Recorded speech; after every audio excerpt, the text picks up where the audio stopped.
ပရိသတ်တို့ရေ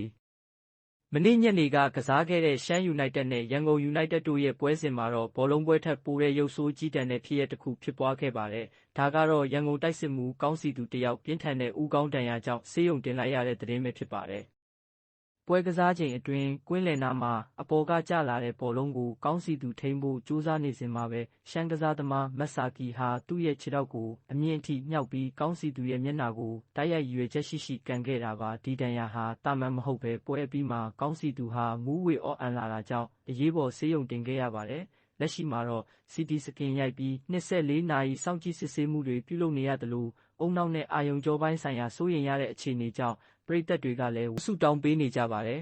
။ဒီနေရာမှာကျွန်တော်တို့အလေးအနက်ထားပြောရမှာကတော့မတ်ဆာကီရဲ့အပြုအမူပဲဖြစ်ပါတယ်။ဘောလုံးအားကစားဆိုတာထိခိုက်မှုရှိနိုင်ပေမဲ့ခုလိုမျက်နှာကိုရည်ရွယ်ချက်ရှိကန်တာမျိုးကတော့အားကစားသမားစိတ်သက်လုံးဝမရှိတာကိုပြသနေတာပါ။ပိုပြီးဆိုးရွားတာကတော့အနီးကပ်ပြခံရပြီးကွင်းပြင်ထွက်သွားချိန်မှာတောင်ရန်ကုန်နီးပြအဖွဲ့တွေကိုရိုင်းဆိုင်ဆဲဆိုကြိမ်မောင်းသွားခဲ့တဲ့လုပ်ရက်ပဲဖြစ်ပါတယ်။ဒီလိုအဆင့်တန်းမရှိတဲ့ကစားသမားမျိုးကိုမြန်မာဘောလုံးတာဝန်ရှိသူတွေအနေနဲ့ပြင်းထန်ထိရောက်တဲ့ပြစ်ဒဏ်တွေ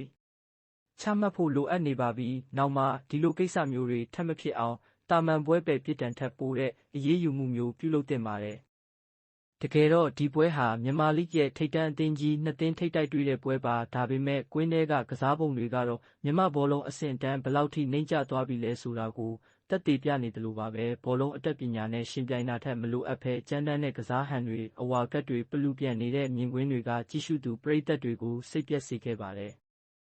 နည်းစနစ်ပိုင်းထက်အကြမ်းဖက်မှုကိုဦးစားပေးနေသရွေ့ကစားသမားတွေရဲ့စည်းကမ်းပိုင်းကိုထိရောက်စွာမထိန်းကျောင်းနိုင်သရွေ့တော့မြန်မာဘောလုံးလောကတိုးတက်ဖို့ဆိုတာအလှမ်းဝေးနေဦးမှာဖြစ်ပါတယ်။ကောင်းစီသူတယောက်အမြန်ဆုံးသက်သာကျန်းမာလာပါစေလို့ဆုတောင်းပေးရင်းနဲ့ဒီလိုဖြစ်ရပ်မျိုးတွေအတွက်သက်ဆိုင်ရာကဘယ်လိုအရေးယူမလဲဆိုတာကိုတော့ကျွန်တော်တို့ဆက်လက်စောင့်ကြည့်သွားရမှာဖြစ်ပါတယ်